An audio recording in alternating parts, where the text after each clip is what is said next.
Hey everyone, today I will tell you about how to unregister Gcash on a registered phone. It's very easy to do. To do so, first open your Gcash app and log into your account.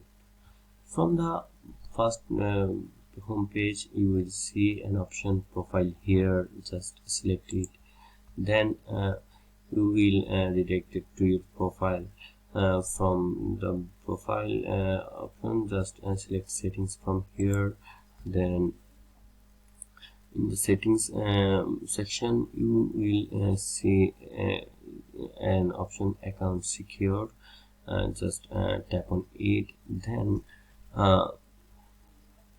you will see your active devices here. Just tap on the arrow icon. Then you will see an option unregistered phone.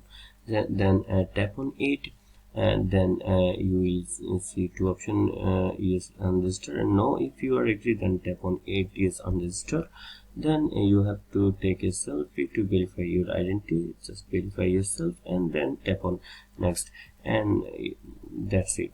That's how you have unregistered this phone, and that's how you can unregister Gcash on a registered phone.